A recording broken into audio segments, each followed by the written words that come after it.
Salut la machine et j'espère que t'es au top. Aujourd'hui je débarque en tant que messager de l'apocalypse. En tout cas c'est l'impression que j'ai. Les gars, on va peut-être perdre notre identité la plus profonde. L'Empire est sur le point de s'écrouler.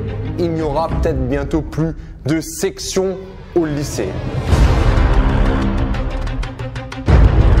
On va t'enlever en tant qu'étudiant une identité juste incroyable. Tu sauras même plus en fait de quelle famille t'es. Toi maintenant c'est comme dans Harry Potter. T'arrives là-bas et il n'y a plus le chapeau là. Il n'y a plus rien. Ils disent ah bah tout le monde est ensemble. Quoi? Actuellement on a quand même des pages Facebook qui ont 1 million de j'aime juste parce que ça représente les STMG. Et c'est pareil pour les S. Comment la France va s'en sortir sans l'élite, sans les S? Bref, t'as dû remarquer que les sections, il y a vraiment le deux côtés des choses. D'une part, c'est vrai que ça peut créer une bonne ambiance, ça peut permettre de plus facilement se dire ok je vais aller dans cette direction, mais de l'autre côté on voit qu'il y a quand même d'autres types de problèmes qui peuvent intervenir. Et toi déjà, qu'est-ce que t'en penses des sections? Est-ce que tu as l'impression que ça vaut le coup? Il y a des avantages ou bien c'est vraiment la catastrophe? Balance-moi ça dans les commentaires que je lise un peu. Reprenons un peu ce qui est en train de se passer. Rapidement, le ministre de l'Éducation, Jean-Michel Blanquer, il s'est chauffé et il a dit qu'il voulait avoir un bac moins épais. Du coup, il a appelé Pierre Mathieu, je crois que c'est comme ça que ça se prononce, ancien directeur de Sciences Po à Lille, et il a dit, toi, tu t'en occupes et tu te démerdes. Alors lui, il a dit, bon les gars, d'ici 2021, on va faire une réforme. Il a déjà prévu le coup, comme ça, il s'est dit, en 2020, je me casse. Et il a dit, pour réformer le bac, il va falloir revoir tout le lycée. C'est-à-dire qu'on va, a priori, commencer à s'orienter vers des programmes à la carte, dans l'objectif d'être en accord et de préparer davantage ses étudiants à l'université. Alors toi, maintenant, déjà, si tu es en post-bac, qu'est-ce que tu en penses de tes années lycée? T'as l'impression qu'elles t'ont vraiment préparé à ce que tu es en train de faire actuellement ou pas du tout?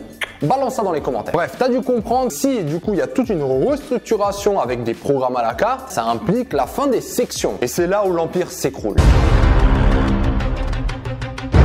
T'as dû remarquer que ça va être une immense réforme si ça se fait. Donc là, sur les prochains mois, ils ont pris rendez-vous avec des spécialistes. Jusqu'à maintenant, ils ont déjà 70 rendez-vous. Au passage, j'ai pas eu l'invitation, les gars. Je vous remets le mail ici. Vous voulez un gars qui s'y connaisse un tout petit peu en éducation. Donc là, ils vont faire la tournée des experts, voir à l'étranger ce qui se passe. Ça, c'est toujours un bon prétexte pour prendre quelques jours de vacances. Ça va, je rigole. Parce qu'en ce moment, ce qui est vraiment à la mode, je sais pas si t'as entendu parler, c'est la méthode de Shanghai. On en reparlera une fois, mais tu vois, quand on te le vend comme ça, tu dis, bon, bah les gars, faut se faire un week-end à Shanghai pour voir ce qu'elle donne cette méthode. Tu penses pas? Non mais Shanghai ça passe. Mais maintenant si tu commences à entendre, il y a la méthode Ibiza en été, va falloir se méfier quand même. Bref, après leur tournée en janvier 2018, ils vont faire leur présentation.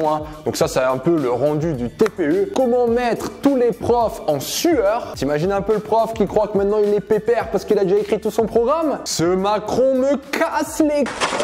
Bref, prochainement, on va bien rigoler. En tout cas, moi, personnellement, ce que j'apprécie, c'est qu'il y a vraiment beaucoup d'initiatives. On ne sait jamais si ça va aboutir et si ça aboutit, est-ce qu'il y aura des résultats. Une chose est sûre, le bac, c'est vrai qu'on peut se dire, oui, tout le monde n'est que focalisé pour le bac. Et du coup, ils ont tendance à négliger les contrôles pendant l'année. Et c'est pourquoi il y a un peu le deuxième camp qui défend la fin du bac et accentuer sur un contrôle continu. De ce côté, je suis pas trop d'accord parce que je me dis, si tu veux rentrer dans certaines écoles, ils regardent le dossier. Donc, le contrôle, il est déjà d'une certaine manière continue. Est-ce que de là il faut supprimer le bac? Franchement je pense pas parce que je trouve personnellement que l'épreuve du bac c'est une épreuve qui te renforce parce qu'elle t'apprend aussi à gérer du stress et ça franchement ça prépare à l'université, c'est la gestion du stress, c'est propre donc je l'enlèverai pas comme ça. Mais il y a sûrement un bon truc à faire avec l'école à la carte. Voilà pour la petite actu. Si ce format d'actu te plaît, balance un gros pouce, abonne-toi à la chaîne en mode cloche et je te dis à bientôt.